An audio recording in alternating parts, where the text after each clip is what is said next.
அனைவருக்கும் வணக்கம். என்னுடைய பெயர் முனைவர் ரா அன்பழகி. நான் தேவாரம் என்ற இணைப்பின் மூலம் உங்கள் அனைவரையும் சந்திக்க இருக்கின்றேன். அதற்கு முன்பாக நம் நாட்டில் பக்தியுடைய வளர்ச்சி பற்றியும் சிவன் வழிபாடு எவ்வாறு தோன்றியது என்பதை பற்றியும் நாம் அறிந்து கொள்ள இருக்கின்றோம். அது மட்டுமல்லாமல் சமயங்களுடைய தோற்றம் குறித்தும் அதில் சைவ சமயத்தினுடைய வளர்ச்சி பற்றியும் அதில் நம் தேவார முதலிகளான மூவருடைய பங்கு பற்றியும் அவர்கள் சைவ சமயத்திற்கு ஆற்றிய தொண்டுகள் பற்றியும் அவர்கள் சிவன் தலங்கள் தோறும் சென்று பதிகங்கள் பாடி அந்த பதிகத்தின் மூலம் மக்களிடையே பக்தி நெறியை வளர்த்த செய்தியையும் நாம் அறிந்து கொள்ள இருக்கின்றோம்.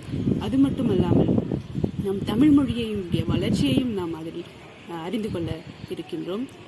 இந்த பயிற்சியின் மூலமாக நம் மக்களிடையே வாழ்வியல் நெறிகளையும் பக்தி நெறிகளையும் நாம் கற்றுக் கொடுப்பதுதான் இந்த பயிற்சியினுடைய நோக்கமாக உள்ளது.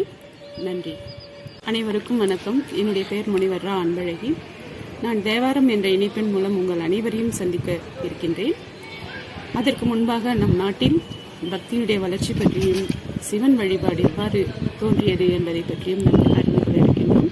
அது மட்டுமல்லாமல் சமயங்களுடைய தோற்றம் குறித்தும் அதில் சைவ சமயத்தினுடைய வளர்ச்சி பற்றியும் அதில் நம் தேவார முதலிகளான மூவருடைய பங்கு பற்றியும் அவர்கள் சைவ சமயத்திற்கு ஆற்றிய தொண்டுகள் பற்றியும் அவர்கள் சிவன் தலங்கள் தோறும் சென்று பதிகங்கள் பாடி அந்த பதிகத்தின் மூலம் மக்களிடையே பக்தி நெறியை வளர்த்த செய்தியையும் நாம் அறிந்து கொள்ள இருக்கின்றோம்.